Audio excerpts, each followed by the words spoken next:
So what you're saying is one way we can transform our self-concept is rather than saying, I am bad at math or I am a bad parent, is to say, I used to be.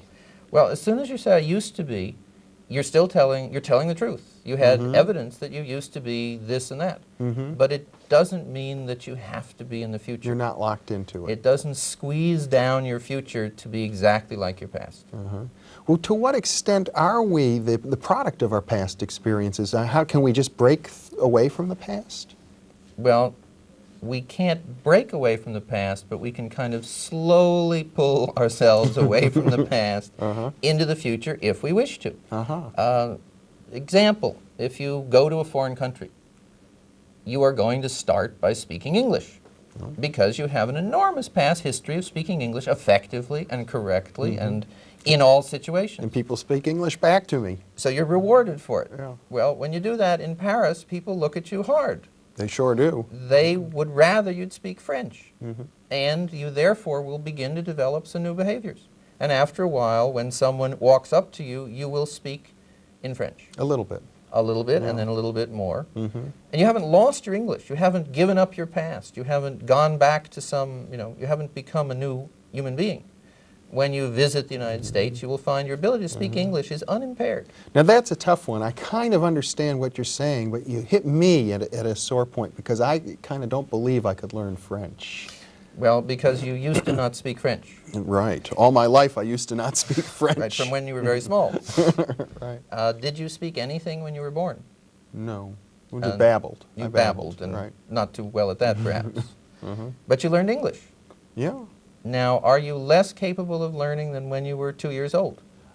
I suspect I am, yeah. I don't, languages have been hard for me, so maybe it's a good example to talk about. Right, yeah. so when you were 2 years old, you were able to learn a language. I was able to learn English very, now, of course, very nicely. You were taught in a much more healthy and sane environment than you were in school, because you had people who loved you and you had lots of practice and they didn't push you beyond whatever you could do in a given day, and you had lots of rewards. That's true.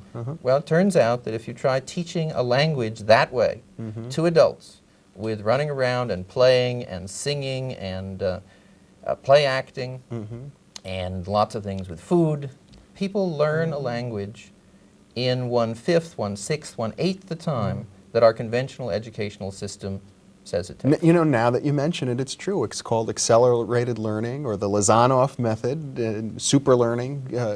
In fact, I even did attend a seminar and learned how to speak quite a bit of Spanish in a few hours that way. But I forgot. Because you had a belief system that says, since I'm not good at languages, even though I learned Spanish, a lot of it in a few hours, that didn't count.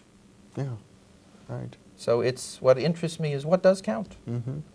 So my own attitude towards what I'm capable of doing is probably the biggest limitation that I or any of our viewers have.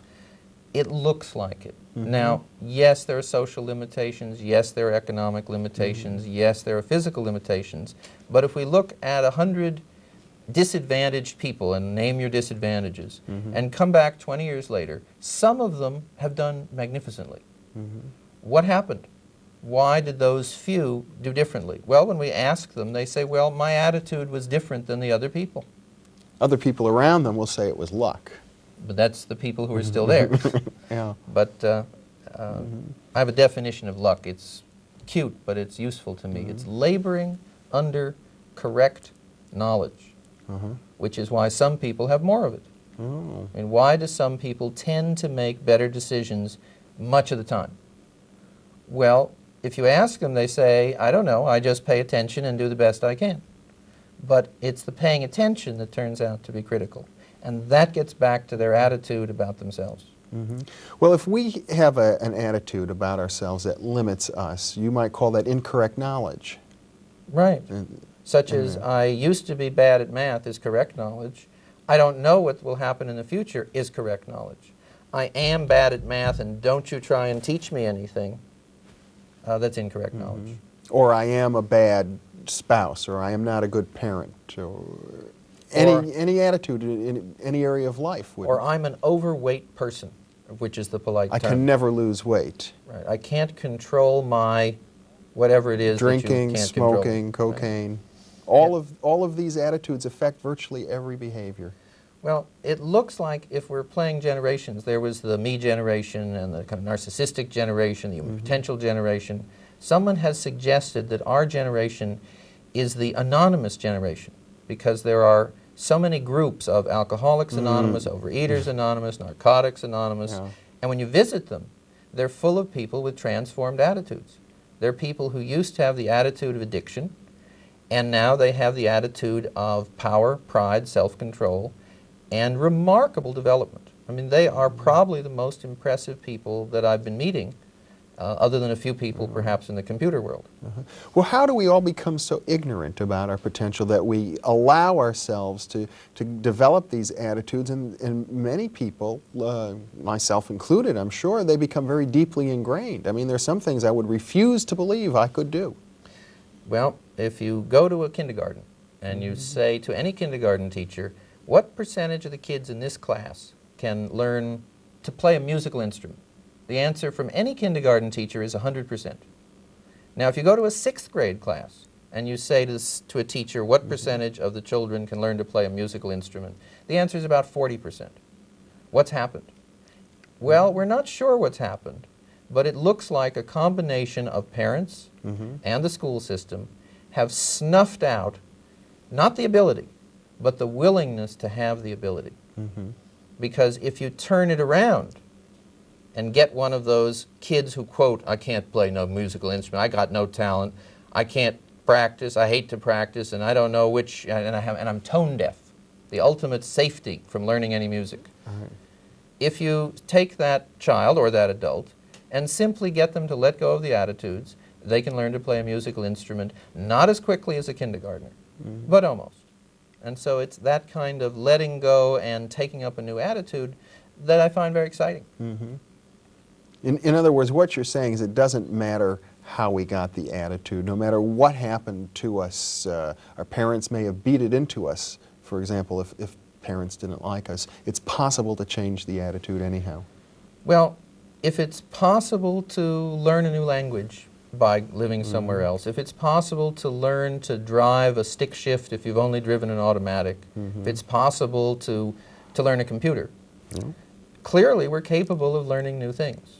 And therefore, if we look back at the things we've decided we can't learn, that's just an attitude. But I wonder if you're not making it sounds a little too easy to me yet, Jim. For example, learning a skill seems to be something that most people can do, but sometimes changing your attitudes is different because of the emotional attachment. It's not just simple learning. You have to let go of something that you may have a very strong emotion. Right, which is if you want to be that way.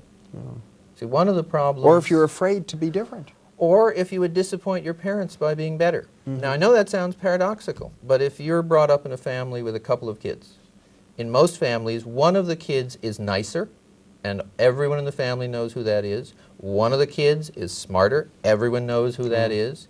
And after a while, if you're the not nice one or the nice one, you don't get out of line. You don't disappoint your parents by being different than they expect you to be. Conforming to an expectation or a role that you've grown into. And once you've grown into it, take kids with reading.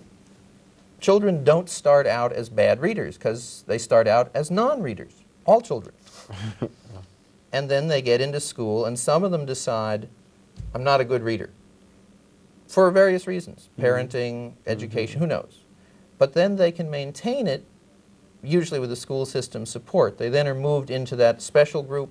You know, which reading group are you in? I'm in the turtles.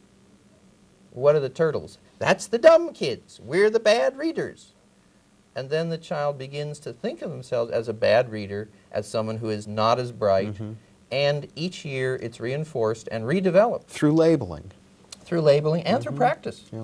So that if you take an adult who says, I'm illiterate, the first thing you have to do in a literacy class is convince them that they are now going to stop being illiterate. That's why they came to the class. Otherwise, they will maintain illiteracy through all the reading training and go out and saying, well, I went to a literacy class and I'm still illiterate, which is they've hung on to the attitude. So unless you change the attitude first, a lot of what we call learning experiences are blown, are thrown away.